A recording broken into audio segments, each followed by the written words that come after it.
all. All go back to basic. Basic from sa lahat. Pati na din, wala naman yung mga yan. So, what is important for today is that we have our speaker. So, ang speaker natin this morning is graduate of Christian Life Program in 1996 sa Merida Queen. Married to Sister Bay. Meron po silang apat na anak, ages 30, 29, 24, and 14. He serves as a regional coordinator for Oceania, the Indian Ocean countries sa Mauritius at Madagascar. Africa. Ngayon, he's also serving as angkop ng head ng Central Bay. So let's welcome our Tito Laya. Okay. Thank you, Brother Bert. Okay. Good morning. We're really happy that you're here. Came back and bawal ko sabihin, but kailangan ko sabihin kasi you might be wondering kasi pag Christian family, it has to be buong family. But the real speaker at an emergency has to be Tagaytay with our International Council of Couples for Christ. So he has to be there. So he asked me to take over, but of course I just said yes with the concern that my wife, Kay, and my boys cannot be here kasi meron na silang appointment. But it's okay. I could, sabi ko pwede naman. I just want you to be very open and Christianity, Jesus Christ, God, is very much relevant kahit na 2019 na ngayon or kahit na 2050 pa o kahit ano pa. Diba? Kasi marami nagsasabi na hindi na relevant ngayon. Diba? Nagbago na. It's because of relativism. Ang pananaw ng tao ay yan tinatanggap na ng secular world. So kailangan tayo is people right now, ayaw na talaga sumunod. They don't want to obey God kasi napakahirap ng laws, napaka-strict. They even, kung si God mas even a very simple, even the government rules, ayaw na talaga sundin, no? Kasi tayo ay lumaki in a world right now na kung okay sa akin, okay lang yan sa akin. Wala akong pakialam kung ayaw nyo o hindi. Basta sa akin, masaya ako. And that is really the worst part right now. Kung akala nyo ang demonyo ay inuuna ang materialism, akala na iba, the very basic problema natin ngayon is materialism, na kailangan tayo kumita ng pera, para pag kumita tayo ng pera, makakabili tayo ng magandang bahay, makakabili tayo ng magandang kotse sa sobrang traffic ng Manila, padagdag pa tayo sa kotse, makapag-aral yung mga anak natin sa magandang eskwelahan, etc. No? Hindi yun. Because given na yun and that is just the second problem. The first problem of yung buong mundo natin really is relativism. No? Ang perception ng tao, pag masaya ako, no, akin yan kailangan tanggapin nyo yan. No? And another thing is, mix kasi may singles and may couples. No? This is supposed to be dapat different because Christian family could be talked about as a couple. And as a single, dapat single and his or her relation to her family. Yung present sa magulang niya, sa mga kapatid niya. No? But of course, I'll try to mix it. No? Kasi nandyan na yan, di ba? At the same time, the reason why, kasi we don't assume that all singles, the plan of God is for them to be married. Pwede na ang single blessedness, walang masama doon. No? They could be priests, they could be nuns, or just remain single. No? There's nothing wrong with that. You are still a whole person. No? Kaya hindi pwede na kailangan pilitin natin yung single person na kailangan pakasal ka or anything. No? It will really, if that is the plan of God for you. Okay? So, and then, sige. Another introduction to myself para malaman nyo lang, no? BNI, by the way, pangalan ko Laya, galing sa Laya. My real name is Leandro. My wife, the real name is Marilena, no? Kaya lang Bay kasi tawag sa kanya noon, baby. Kaya na shortcut, Bay. Okay. when I introduce myself, we are super extraordinary parents talaga. Super extraordinary ang family namin dahil apat yung anak ko, all boys. We're supposed to be 6, nakunan si Bay twice. No? We're supposed to be 6, blessed with 6 children. Okay? Why super extraordinary? Yung panganay mo namin, 30 years old na siya. He has arrhythmia. Arrhythmia is irregular heartbeat. Okay? Meron nung kaming couple missionary na kasama ko no, sa Africa and dito rin sa Merida Queen, sa Central A, si Bob, no? And syempre hindi siguro kilala. He had arrhythmia and he died in 2014. So gaano ka-special yung anak ko dahil pareho sila and last year lumaki na naman ang kanyang heart. Okay. Our second son is 29 years old, has autism. Ibig sabihin, doon ho siya sa lower spectrum, hindi ho siya marunong magsalita. No? Mahirapan ho siya ng sign language. Ang kanyang brain or understanding is even parang baby lang or parang 2 years old. No?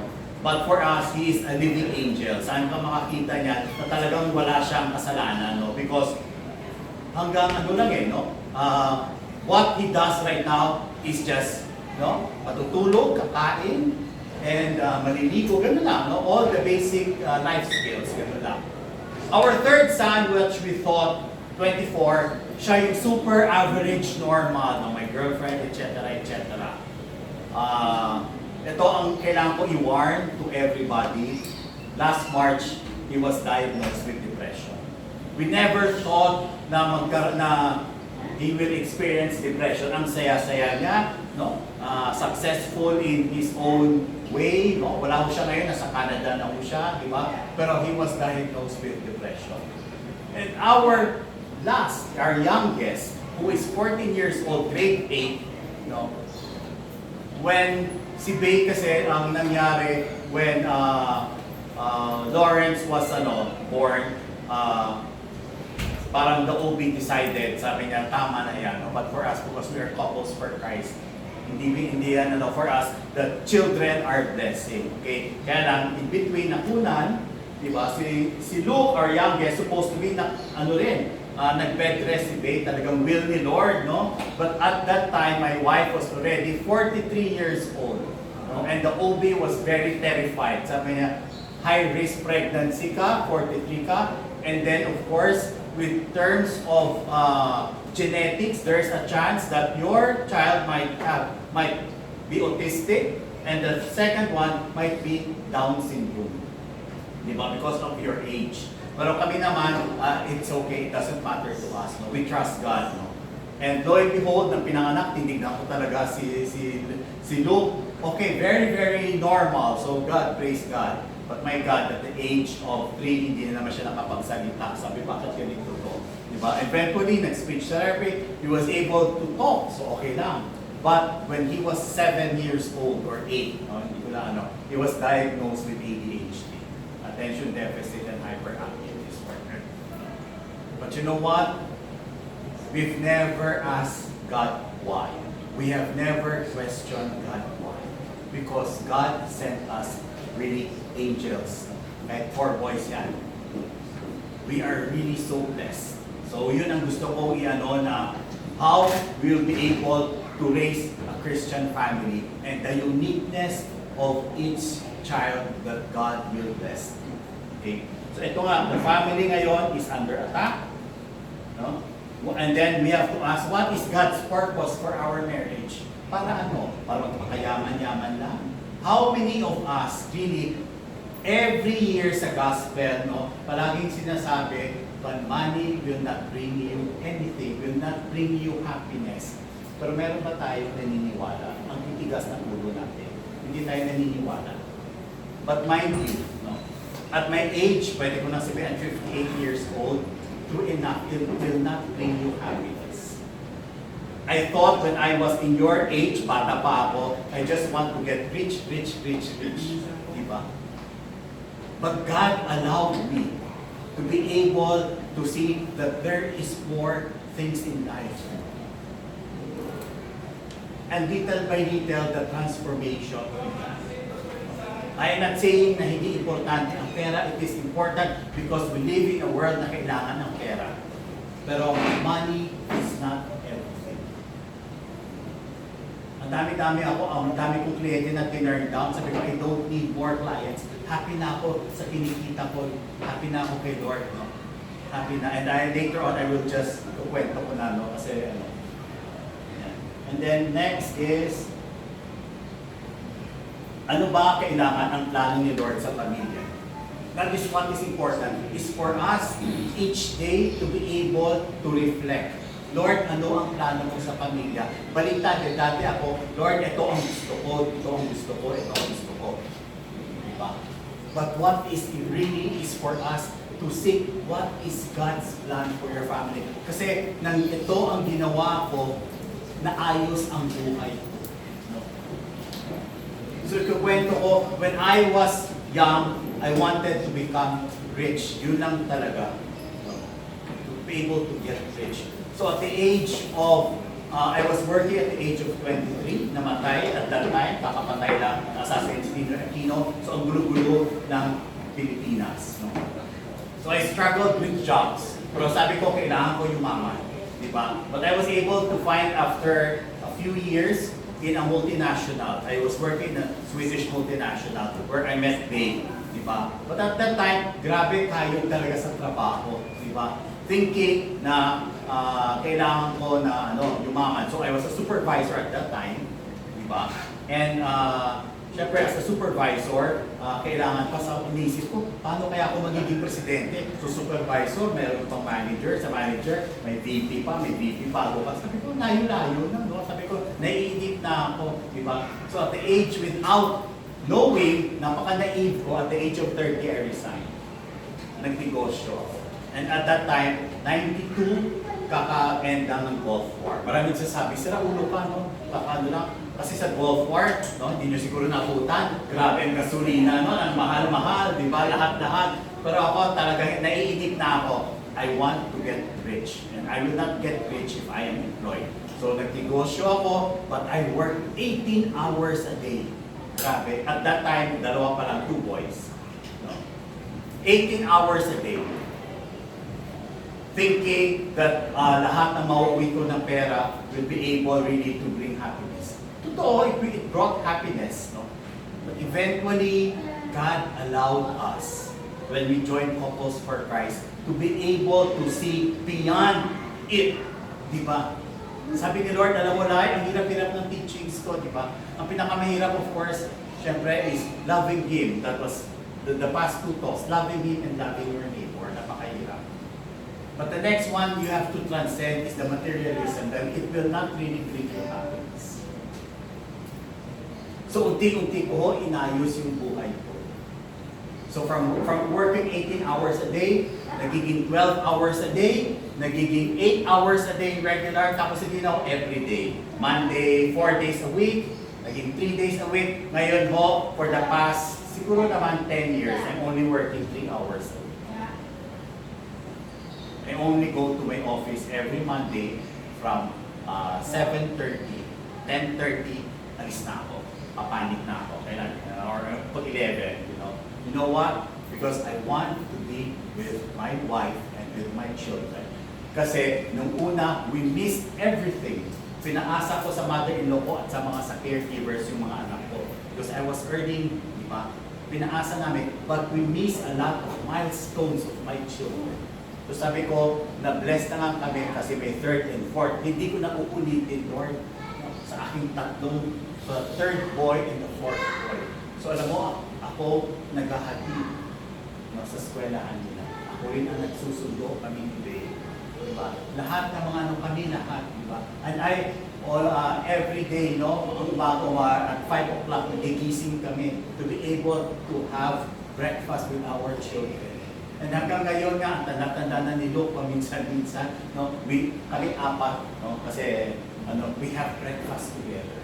And then with lunch, I have lunch with my wife, and dinner also with my wife and my children.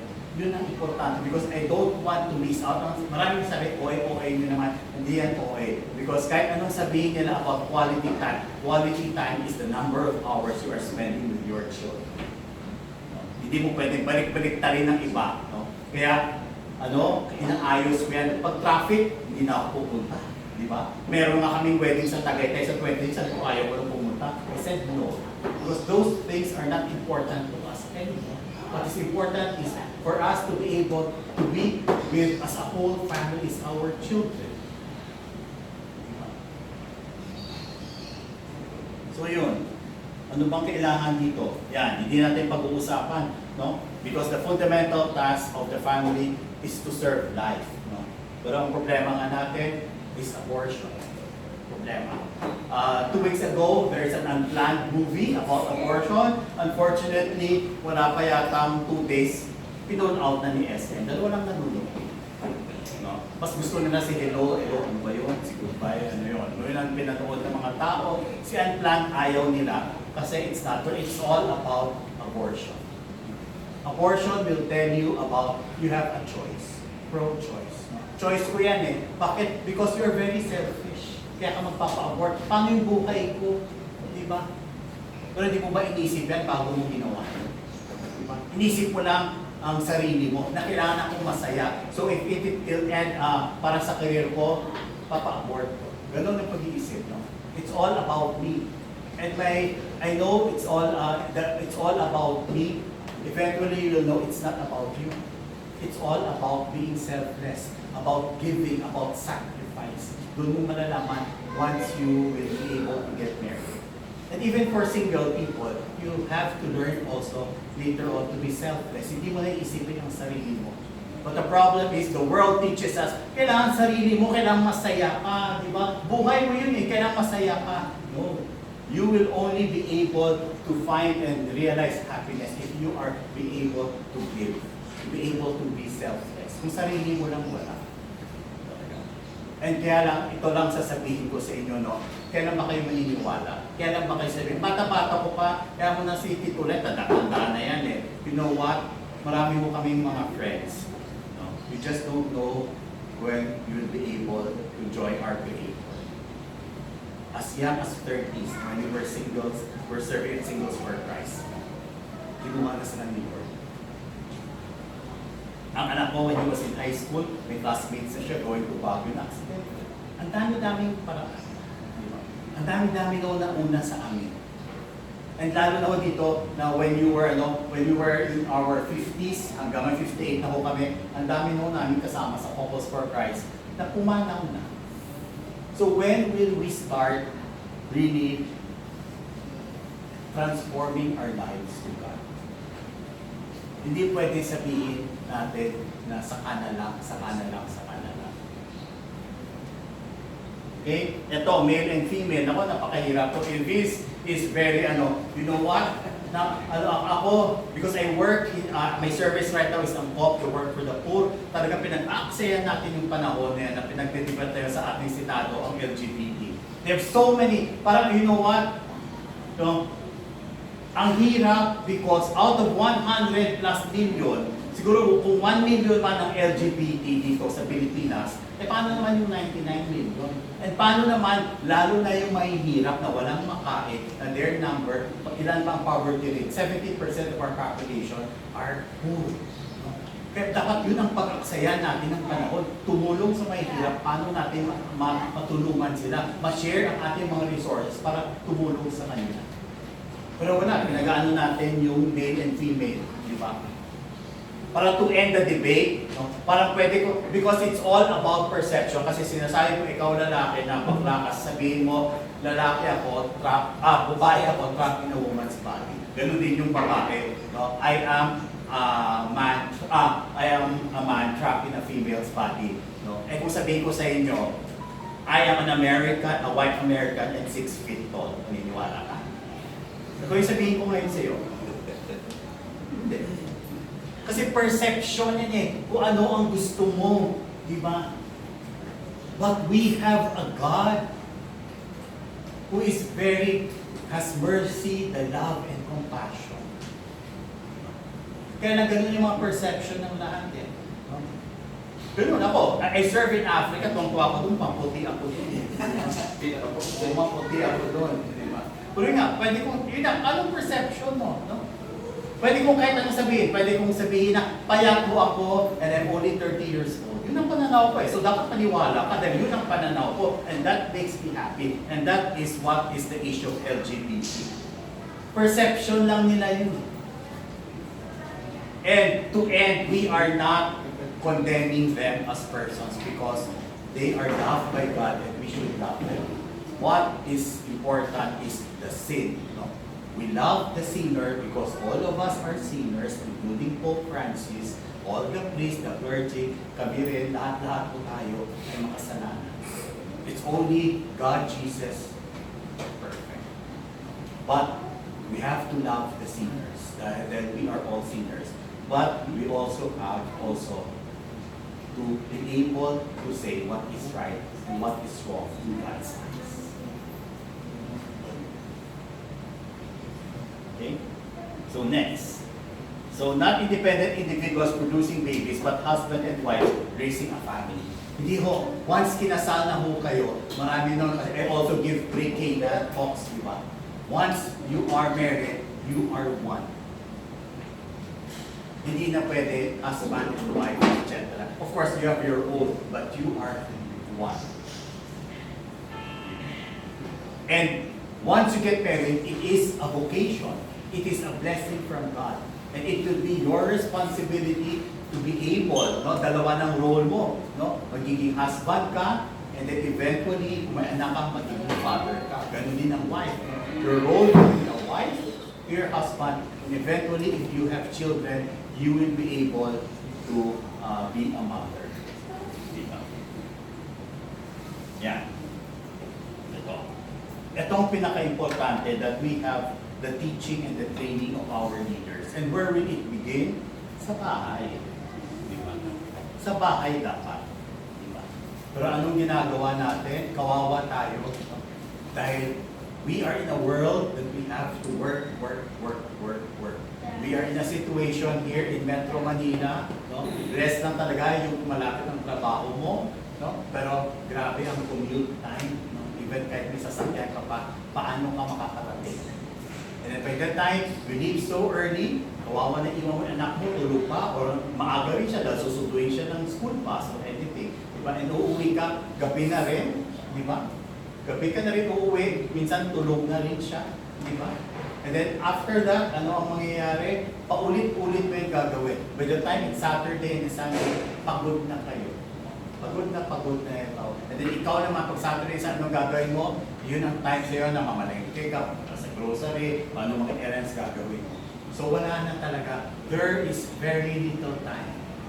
Kaya you know what, when the Africans came here, talagang na-shock sila sa sobrang traffic dito. At tinanong nila, Laya, bakit ka, in English naman, bakit ka nagtsatsaga dito sa Metro Manila?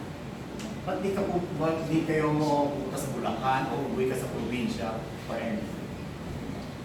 And of course, the basic reason is economics. Dahil wala naman kang trabaho, kaya people are flocking to Metro. But of course, it's really up to you what you value. No? Kasi meron mo kaming mga young couples, work at home.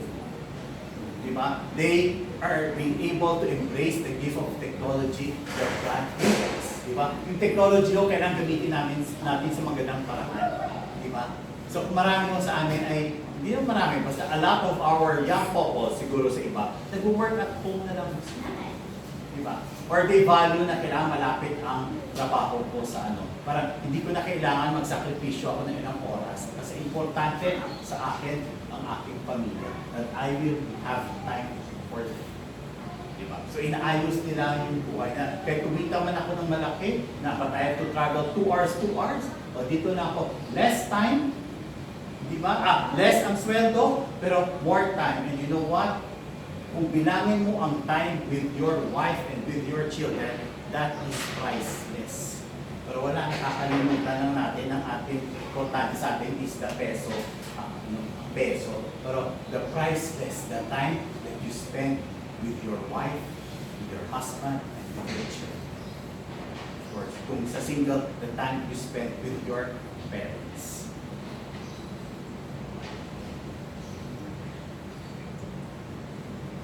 So ang responsibility natin is, of course, we send them to Catholic schools. Diba? Sabi natin, bahala na yung school kung may catechism man yan, etc. No.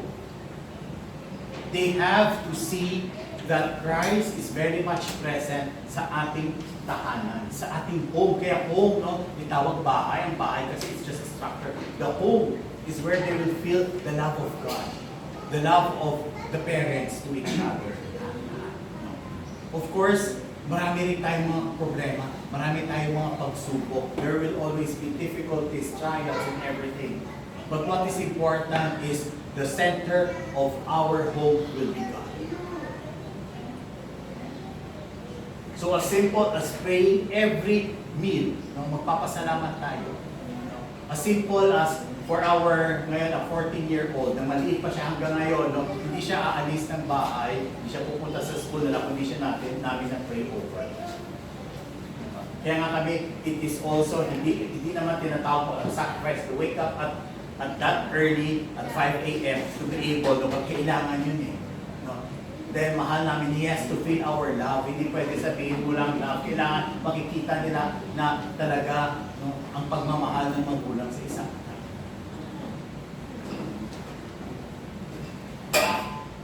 So, we are the ones teaching our children, and it's by good examples talaga. By praying together, by how you treat your, if you have caregivers, how you treat also yung lola nila, di ba? Lahat. It's how you treat people, how you treat strangers and everything. And when sometimes, because of my imperfection, ako din, no? Sasabihin ko sa, huwag mong gayahin yung kasi nag-struggle ng tatay mo dyan. I am still struggling because I am not perfect and I have to admit it to this. Hindi pwede na kailangan na you always have to project, no? May kahinaan din kami ng mami. Diba? Kapag yung sundin niya, dahil mali niya. Pray for us. No? Ako, humihingi ako ng prayer sa anak ko. And you know what? Our eldest son was the one who taught us about everything. Short kwento lang po sa kanya. He graduated, he studied in an exclusive school. Napunta ko siya sa honors class. Napunta ko pa siya sa, akala ko sa honors pa siya. Sa honors pa. Sabi ko, sobra naman. No, at third year high school, nagka-calculus siya, etc. And then at that time, may 14, gusto niya magpare. Diba? And we told him, okay, that's the best profession.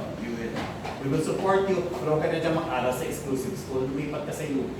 Kasi UP, you'll be able to teach you everything. Lahat, mga komunista, lahat dyan kumpleto, di ba? And he went there. Diba? He did well.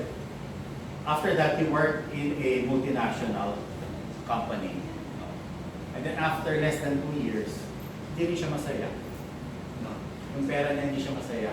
And he decided to attend vocation to be a priest for professionals kasi sa time trabaho na siya.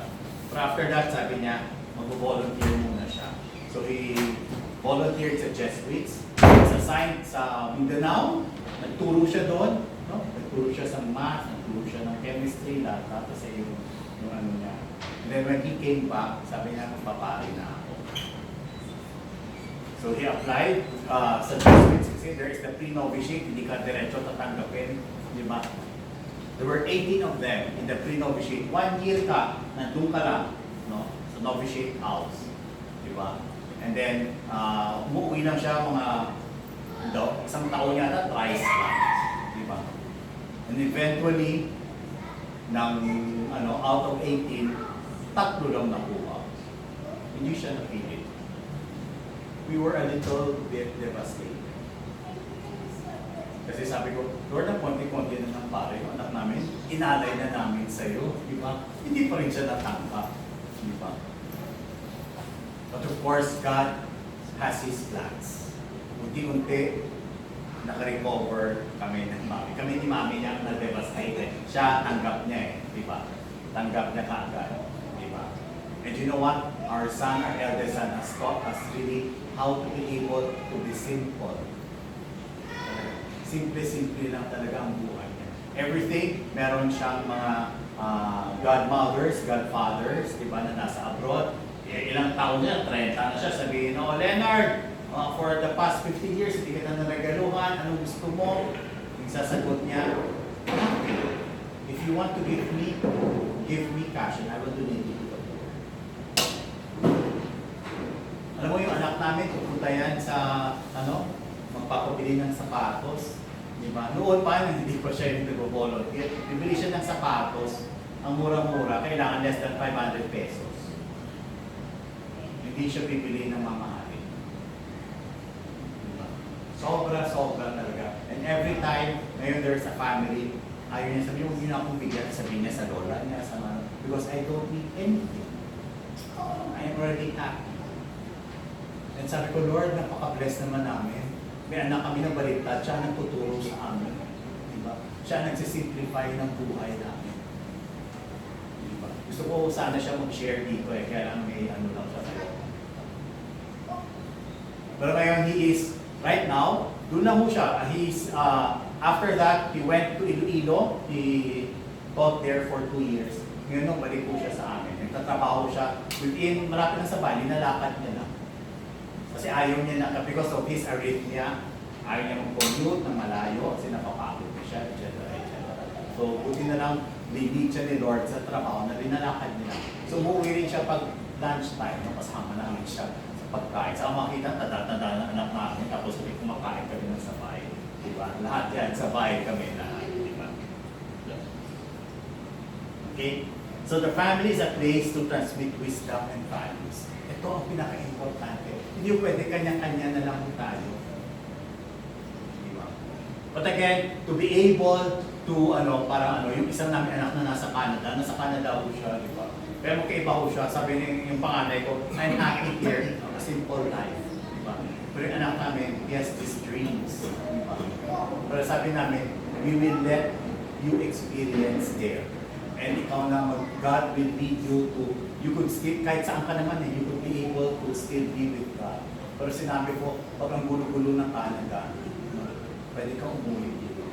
We will welcome you with open arms. Hindi dahil failure ka or what, that I know materially you will succeed there. Materially. Pero paano naman? Maayos mo ba ang buhay mo? Kung puro na lang pera. Paano, how to build a family? Pero sabi namin, you have to find out for yourself. Diba? Pero syempre, hindi ko lang namin masabi, walang mararating ka ng Canada. Dahil, lang yan it's all materialism. Diba? But he has to find out. Hindi namin pwedeng pigilan. Diba? He has to follow his dreams. No? At the same time, si Lord na we surrender, Lord, ikaw na ang mag-guide sa kanya. Kung talagang he will find you there, praise God. If not, he goes home and he finds you here. Yeah. A leader receives basic training in his own home. Kailangan mo talaga sa bahay. And ito sa bahay ko, lalo na ho, kailangan ang mga tatay. Hindi ho natin ipaubaya sa mga nanay. Kailangan ho, magtulungan ho tayo as parents. And for the singles, no, if you are still living with your parents, nandun dapat ang respect and honor sa kanila. Hindi pwede kumita ka na, kaya mo na, para ka nang naging border sa bahay mo. Hindi ka na nila nakikita. Nandun ka na lang natutulog. By the time dumating ka, tulog na sila. Pag alis mo naman, tulog pa rin sila. Or maaga sa nagigising dahil kailangan nila na makita ka na. No? Of course, at our age, no? Minsan as early as 3 a.m. gising na ako. As early as 4 a.m. So hindi ka dapat maging border. Diba? But you will be able, right now, it's sometimes hard for you. Isipin mo paano yung sa magulang mo. But eventually, once you get married, once you have children, lahat malalaman mo, kaya pala. Diba? Kaya pala. Kaya pala sinasabi ko ng tatay at nanay ko. Diba? Dahil ganun pala, pag ikaw ay isang magulang na. But what is important is, pag your parents, no, ay nandyan pa, very concerned sa'yo, it means mahal ka pa nila. Pag wala na talaga silang pakialam, kaya anong gawin mo sa buhay mo, kaya hindi ka na umuwi, hindi ka lang tinanong, hindi na nag-text. Ay, yung iba kasi naiinis, di ba? Kaya ano oras ka uwi? Diba? Or what time na, di ba? Pag hindi ka na tinetext ng magulang mo, medyo mahirap na yun. Wala na siyang pakialam. Umuwi ka, nasaan ka. Kasi kami with our boys, no, we know where they are and we always pray for protection.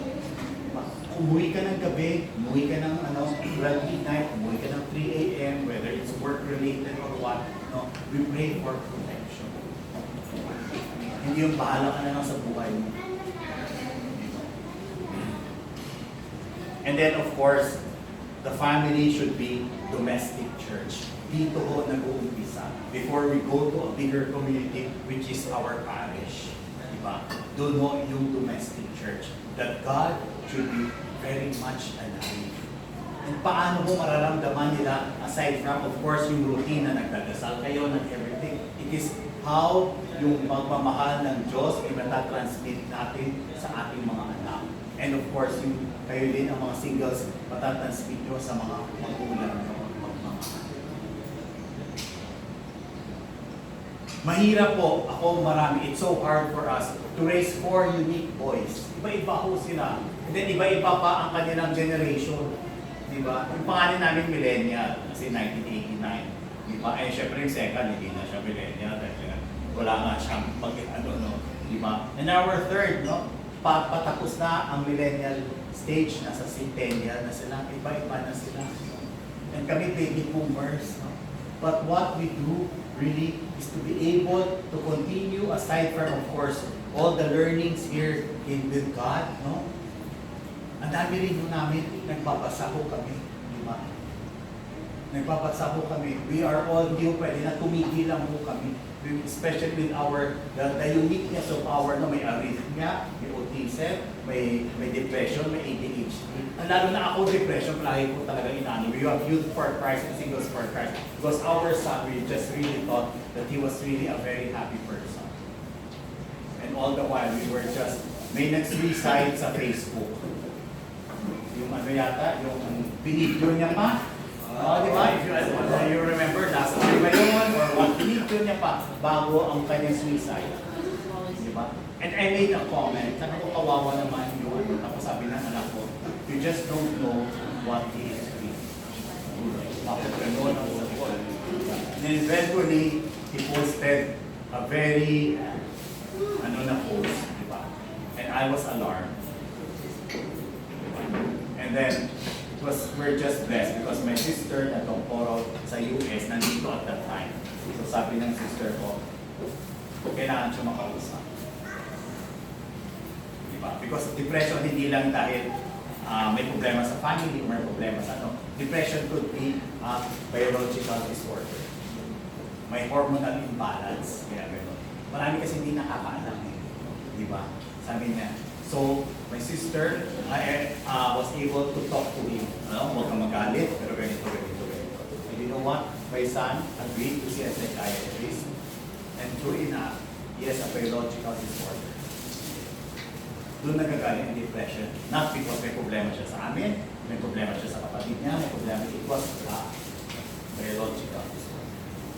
So, meron lang siyang gamot to be able to balance yung kanyang mga mood swings.